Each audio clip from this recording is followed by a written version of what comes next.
আসন্ন দীপাবলি উপলক্ষে শ্যামা মায়ের আরাধনাকে গুরুত্ব দিতে গিয়ে মৃৎশিল্পীরা এখন দিন রাত্রি ভীষণ ব্যস্ত। বছরের পর বছর ধরে দিনটি এগিয়ে এলেই তারা উঠে আসেন খবরের কাগজে বা টিভি পর্দায়। রাজ্যের বিভিন্ন প্রান্তের শিল্পীদের খবর সম্প্রচারিত হয়, তবে তাদের জীবনের দুঃখ দুর্দশার দিন আর বদলায় না। এখনো এই সমাজে সৃজনশীলতাকে উন্নতির মাপকাঠি হিসেবে বিবেচনা করা হয় বটে, কিন্তু তারা সেই সৃষ্টির জন্য পান না সেই যোগ্য সম্মান, আশানুরূপ লাভ বা মুনাফা। ফলে তাদের জীবনে থেকে যায় সেই একই তিমিরে, একেবারে আগের মতোই। আবারও আসছে সেদিন, মাত্র 2 দিন বাকি আলোর উৎসব দীপাবলি উৎসবে। ফেলে আসা দিনগুলির অন্ধকার কাটিয়ে জীবন আলোকিত করার আশায় দীপ জ্বলবে ঘরে ঘরে। নতুন ইতিবাচক ও আশার আলো প্রতিটি জীবন ভরে উঠবে দিকে দিকে, যা শুধু অন্ধকার দূর করা নয়, বরং জীবনের আশা, আনন্দ এবং সমৃদ্ধি আনার একটি প্রতীকী প্রকাশ। যাক সেই কথা, সোনামুড়া মহকুমার অন্তর্গত কাঠালিয়া বাণিজ্যিক এলাকা অতি পরিচিত নাম। বিগত কয়েক বছর ধরে এই বাণিজ্যিক এলাকাটি 3টি মৃৎশিল্পীদের ছোট মাঝারি কারখানা রয়েছে।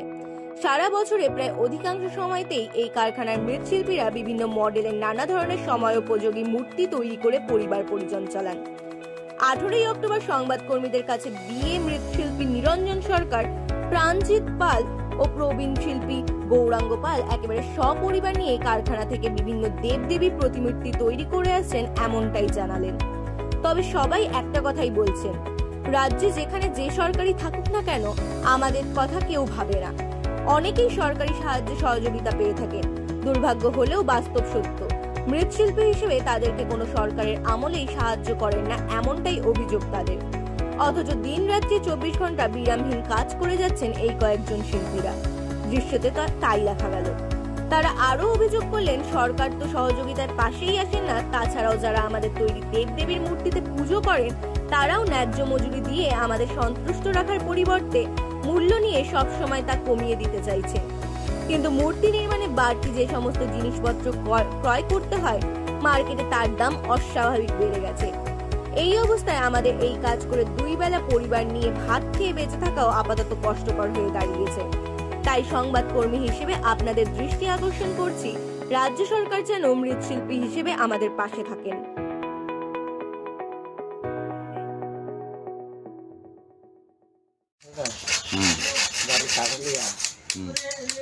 বিগত 40 বছর যাবতীয় মাটি চাষ করতেছি।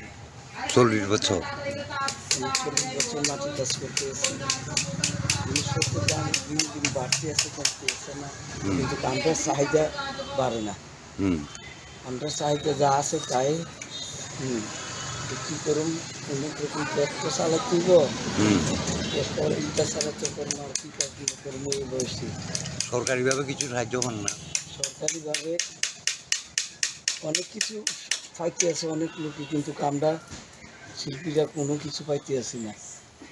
এটার উপরে আমরা নির্ভরশীল। এই বছর কালী প্রতিমা কটা বানাইছেন? এই বছর কালী প্রতিমা 17টা মূর্তি করছি। এটা নিয়ে মানে হিমজিম খাইতে আছি।